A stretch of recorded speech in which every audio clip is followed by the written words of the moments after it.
আগামীকাল থেকে আমাদের হজের মূল কার্যক্রম শুরু হতে যাচ্ছে ইনশাআল্লাহ। আসসালামু আলাইকুম রহমতুল্লাহ বরকাতুহ। প্রিয় দিনী ভাই বোনেরা, 7 জিলহজ রাত থেকেই সম্মানিত হাজী সাহেবগণ লাব্বাইক আল্লাহুম্মা লাব্বাইক ধ্বনিতে তাবুর শহর মিনাতে তারা লাব্বাইক ধ্বনি দিয়ে উপস্থিত থাকবে ইনশাআল্লাহ।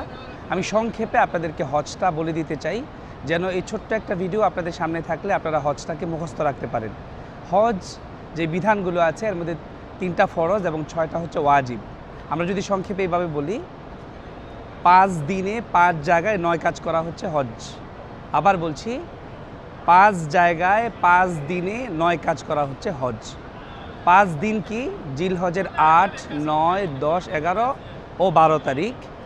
আর 5 জায়গা হচ্ছে, প্রথমে হচ্ছে মিনা, তারপরে আরাফা, মুজদালিফা, জামারাত, তারপরে হলো বাইতুল্লাহ জিয়ারা করা।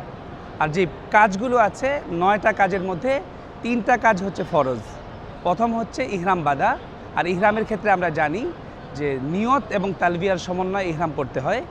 2 নাম্বার বিষয় হচ্ছে যে আরাফার ময়দানে উপস্থিত থাকা, আরাফায় ওকুফে আরাফা করা। 3 নাম্বার ফরজ হচ্ছে যে বাইতুল্লাহ জিয়ারা করা, বাইতুল্লাহ তওয়াফ করা। আর 6টা যেই ওয়াজিব আছে, 6টা ওয়াজিবের মধ্যে প্রথম ওয়াজিব হচ্ছে মুজদালিফায় রাত্রি যাপন করা, অর্থাৎ ফজরের পরে কিছুক্ষণ সময় মুজদালিফায় অবস্থান করা। 2 নাম্বার হচ্ছে জামারাতে পাথর নিক্ষেপ করা। 3 নাম্বার হচ্ছে কুরবানি করা।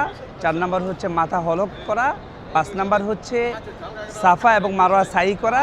আর 6 নাম্বার হচ্ছে হাজী সাহেব যখন দেশে চলে যাবে ওই সময় বিদায়ী তওয়াফ করা। অতএব এই সংক্ষেপ এই ভিডিওটা যদি আপনারা রাখতে পারেন, ইনশাআল্লাহ আশা করি এর মাধ্যমে আপনারা হজটাকে পুরোপুরিভাবে আপনাদের আয়ত্তে আসবে আশা করি। আল্লাহ তাআলা আমাদের সমস্ত হাজী সাহেবদেরকে হজ্জে মাবরুর নসিব করেন।